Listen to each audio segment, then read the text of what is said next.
Assalamualaikum and good evening everyone. Welcome to our forum session. Today, we will be discussing an important topic which is peer pressure leads to mental health issues among college students. My name is Muhammad Suhaib bin Muhammad Shafi and I'm your moderator today. And I'm thrilled to have our panelists here with us. Let me introduce them. First, we have Myra with us as a mental illness student. Second, we have Aish as a close relative of mental illness person. And next, we have Haziq as mental illness survivor. And lastly, we have Dr. Ayu in our session as a psychiatrist. So, before we begin, let's acknowledge that mental health is a critical aspect of overall well-being. College students face unique challenges from academic stress to social pressures. Our goal today is to explore strategies for maintaining good mental health and supporting one another. Panelists, please share your insights. Thank you, Suhaib, our moderator for today. First of all, my name is Myra. I am 19 years old and I have been diagnosed with bipolar 2 disorder this year. So today, I want to talk about the idea that peer pressure is a primary cause of mental health issues among college students. As someone living with bipolar disorder, I often feel like my condition is my own fault rather than something caused by peer pressure. For your information, my bipolar disorder is influenced by brain chemistry and genetic makeup, and I sometimes blame myself for these internal issues. I think if only I could control my brain better, maybe, just maybe, I wouldn't have these extreme mood swings. These internal factors have a much bigger impact on my mental health than any social pressure. When I go through many highs or depressive lows, I often feel like it's my fault for not managing my condition better. While peer pressure might add stress, it's my inability to handle my own mood swings that truly affects me. I tell myself, if I was stronger, maybe I wouldn't let these internal struggles control my life. Even though my friends and peers provide support, I sometimes feel guilty for leaning on them. I think if only I didn't have these issues, I wouldn't need so much help. This self-blame makes it hard to see the positive side of peer relationships. But to be honest, there are also other factors like academic pressure and financial stress that I often face nowadays. But I often blame myself for not coping better.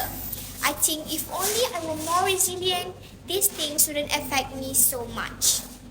So for my conclusion, while peer pressure can influence mental health, I often feel that my bipolar disorder is my own fault and that I should be able to manage it better. Understanding this self-blame is crucial for addressing the complexities of mental health. That's all my thoughts. Thank you. Okay, thank you, Myra, for your share of thoughts. From our understanding, Myra said that it's not the peer pressure that leads to her mental health issues, but herself. Next, I welcome Aish as a close relative to mentally illness person to share your view. Okay, thank you Myra, and thank you Suhaib for having me today. First and foremost, I would like to introduce myself. I'm Aish, and I'm a close relative of someone with mental illness.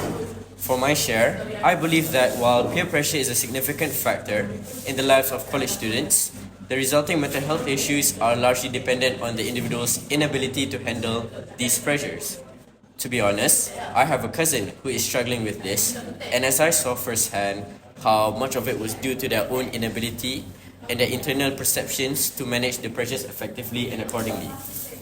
So, throughout my childhood, growing up with her, I can see how one would choose to bottle up their own problems rather than taking them one-on-one and finding a solution to figure things out. Not really the most responsible thing a person could do, I'll say. So, I have a question for you, Aish. As a close relative of mentally illness person, how would you like things to be different? Okay, to answer the question, as a close family relative of someone with mental illness, there are several ways or things I would like to be different. Firstly, I would like to see a stronger emphasis on early education and intervention. If students were taught more about mental health and coping mechanisms from a young age, they might be better equipped to handle the pressures of college life. Secondly, I believe that there should be more accessible mental health resources on college campuses. This means not only having counselors available, but also ensuring that students are aware that these resources and feel comfortable on seeking without help stigma. Lastly, I think fostering a more supportive and understanding environment is essential and crucial. This involves recognizing signs of mental distress and to respond with empathy and support. Creating a culture where it's okay to talk about mental health and seek help can make a significant difference in the life of those who are struggling. In summary, I would like to see a holistic approach that combines education, accessible resources, a shift in cultural attitudes, and a supportive environment. This would help not only my family member, but also countless other students who might be facing similar challenges. Okay, so thank you, Ash, for your point of view. As Ash said, he agrees with the notion that mental health issues are all in the survivor's head and emphasizes that the real impact of peer pressure stems from the individual's inability to handle these issues. Now, let's hear what Haziq will say as a mental health survivor. Thank you, speakers, for having me. My name is Haziq, and I am a mental health survivor. I know firsthand how harmful peer pressure can be. I grew up in an environment where academic success and status were highly valued, and I felt pressure to live up to others' expectations of me. This resulted in severe anxiety and depression, which led me to seek treatment from professionals.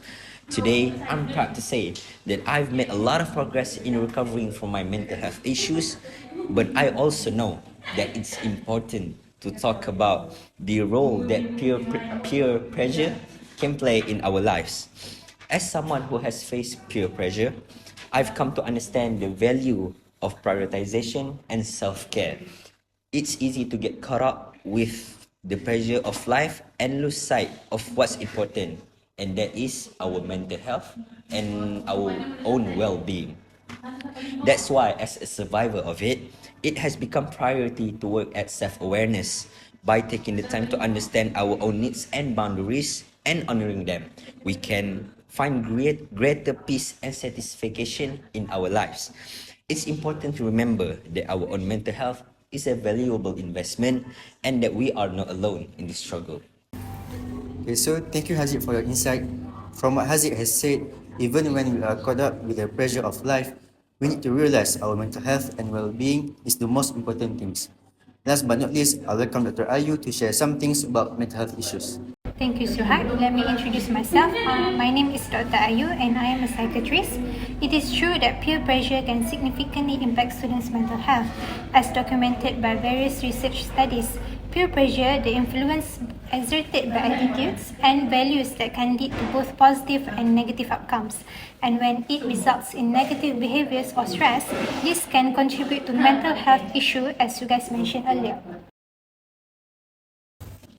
Dr. Ayu, I have a question. How can we avoid all of this from happening? Okay, the most frequent cause of peer pressure is when someone has a strong need for social approval to the point where they will stop at nothing to win others over, which will also develop rejection anxiety. In order to believe that everything they do was correct, they have a need to constantly seek for validation from others for everything they do. How can we avoid all this? They must first develop their self-esteem. Developing self-esteem in students involves in various ways that can help them to recognize their worth, build confidence, and foster a positive self-image, such as they can encourage a positive self-talk, celebrate their own success, or they can also set an achievable goal for themselves. Students who have a strong sense of self-worth are less inclined to go to their peers for validation. In addition, you should try to encourage peer relationships and healthy friendships, since this can offer support and lessen the chance of negative peer pressure. Okay, so I have a question for Haziq. As a mental health survivor, how do you manage stress in your daily life? To answer your question, speaker, there are many strategies to manage your stress, and what works best for one person may not work for another. So here are the few ideas that can be considered. First one is identify the source of stress in your life. This can help you to understand what you can control and what you cannot, and it can give you a sense of where to start. Second one, you need to set boundaries and prioritize self-care. Setting boundaries is important for managing stress as it can help you create a healthy balance between your responsibilities and your own well-being. Make sure to prioritize self-care such as getting enough sleep, exercise, and taking breaks whenever you need them. And for the third one, you need to seek support. Surround yourself with supportive people who can help you manage stress. This could include your friends, family members, or a mental health professional. Talking things through with someone who understands can help you gain perspective and take the next steps to manage your stress. And for the last one, seek professional help. If you are struggling with severe stress or other mental health issues, consider seeking professional help from a therapist, counselor, or like Dr. Ayu herself, a psychiatrist. They can help you develop coping skills and strategies to manage your stress and can provide support as you work through your challenges. Remember, managing stress is a process that takes time and effort. Be patient with yourself and don't be afraid to try new things until you find what works the best for you. Okay, now that's a brilliant answer from Haziq. Does anyone have any questions? I do. I have a question for Myra. After all this discussion, do you still think that your mental health condition is your fault? Thank you, Dr. Ayu, for your question. Frankly speaking, to be honest, I still think that my mental condition is my own fault because, as I said before, this all happens because of the internal factors, which is my brain chemistry and my genetic makeup. I still think that these internal factors affects me much more than peer pressure. But at the end, I think that I tend to agree that peer pressure is one of the factors of mental health issues among college students, just that it's not the primary cause for them. Okay, so each of the panelists have shared their thoughts and insights. Now our forum session has come to conclusion. I would like to thank you to our panelists for participating in today's discussion on how peer pressure leads to mental health issues among college students. Hopefully, our discussion today will remember everyone that mental health matters and seeking support is a sign of strength. Let's continue this conversation beyond this forum and create a supportive community. That's all from us. Thank you.